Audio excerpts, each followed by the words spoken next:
Well, hello all. Here we're down in the southern part of the region and it's still cold down here. And welcome to our podcast, our weekly podcast. My name is Mike Kannenberg, a CP employee, along with Liz Schiefelbein from Phibro and Brenda Meyer. She's also a CP employee. We're going to be talking about managing our pre-fresh cows in all sorts of weather, but today it's extremely cold, and there's a couple of things I'd like to point out. In this pre-fresh mix right here, what we have are a lot of cold chunks, frozen chunks, that make this diet very inconsistent, if you will. I think if a couple of cows pick that up, we're going to have a couple of digestive upsets and throw these cows off of feed. And then we always wonder why in these colder winter months, why our cows are flipping or having DAs or having some issues. And I think this is one thing that we can control by keeping those chunks out and managing our feed better. As you can see, this diet here is very consistent as far as being straw. We have straw and corn silage and our pre-fresh mix. But the chunks really bring out the worst in this feed, as you can see. So as we do urine pHs on farm, we often wonder when we get the cows that are at 8 pH or above the 6.5 pHs, we wonder why they're not working. Liz, what are some of the common things you see that why a diet isn't working?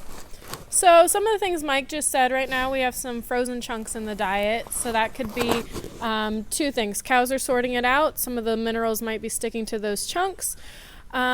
Just sorting in general, if you have some long forages in there, long straw pieces, I like to see shorter than muzzle length.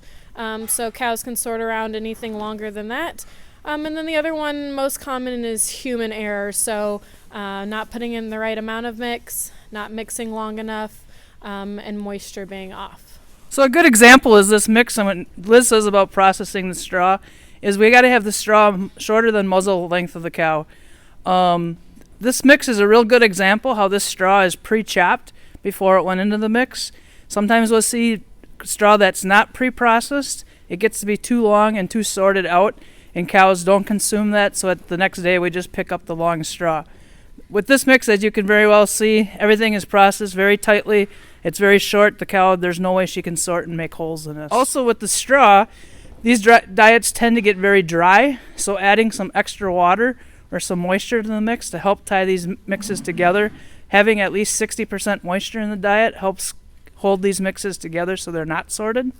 So we're coming into March now, and I always say coming into March that cows are sick of winter just like we're sick of winter. And that always seems to be the time when we pop the most DAs throughout the year and have our most issues with our fresh cows. So Liz, when we get into one of those situations and we have producers call us, what are things that you look for troubleshooting this?